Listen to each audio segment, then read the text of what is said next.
پھر بے بولت کہتا ہے اب ہمیں بتا دو کہ وہ فرمان کہاں ہے۔ سلیمان کہتا ہے ارطغرل صاحب نے تمام غداروں کو کچلا ہے، وہ تمہیں بھی کچل دیں گے۔ یہ سن کر بے بولت اپنے آدمی کو اشارہ کرتا ہے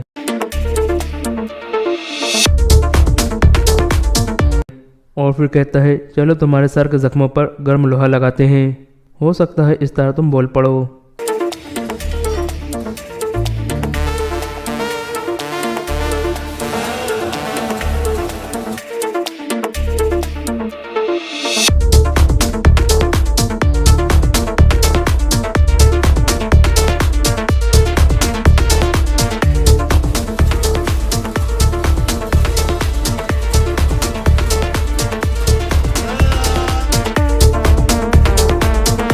اس طرح سلیمان اس گرم لوہے سے اپنی زبان جلا لیتا ہے۔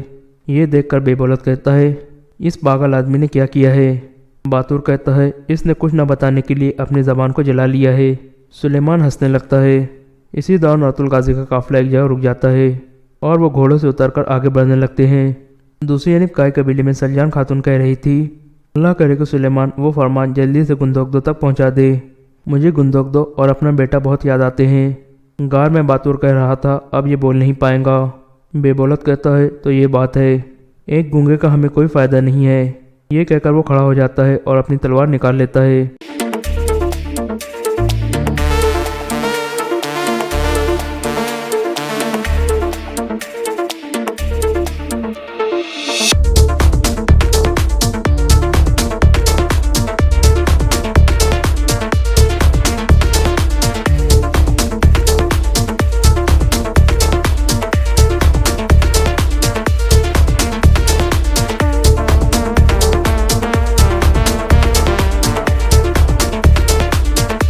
چہرہ دکھانے کے بعد بے بولت کہتا ہے جو الباستی کا چہرہ دیکھ لیتے ہیں پھر وہ کبھی کسی اور کا چہرہ نہیں دیکھ سکتے۔ سلیمان شدید غصے میں آ جاتا ہے۔ اسی دوران کائی قبیلے میں سلجان خاتون قالین اٹھا کر جانے لگتی ہے تو اچانک اس کے دل میں درد ہونے لگتا ہے۔ اتنے میں حیمہ خاتون آ کر پوچھتی ہیں کیا ہوا بیٹی؟ سلجان خاتون کہتی ہے میں ٹھیک ہوں والدہ، میرے دل کو کچھ ہوا تھا۔ حیمہ خاتون اسے پانی ڈال کر دیتی ہیں۔ پانی پینے کے بعد سلجان خاتون کو سوچنے لگتی ہے اور کافی پریشان ہو جاتی ہے۔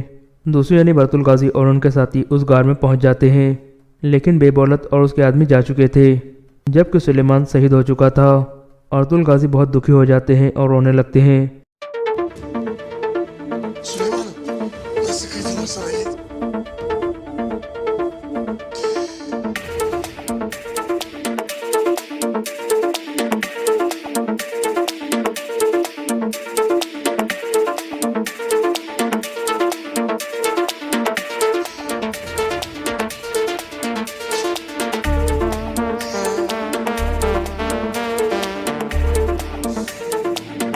پھر ارطغرل غازی کہتے ہیں اس نے بہادری سے اپنی جان دی ہے، اب یہ ہماری ذمہ داری ہے کہ اس کے خون کے ہر قطرے کا حساب لے۔ اس کے بعد عمر قبیلے کا منظر سامنے آتا ہے۔ مرکزی خیمے میں آلنجک کہہ رہا تھا تم گندوکدو کے بیٹے کا منہ نہ کھلوا سکے، سوگت نے تمہیں بھلا دیا ہے کہ تم الباستی ہو۔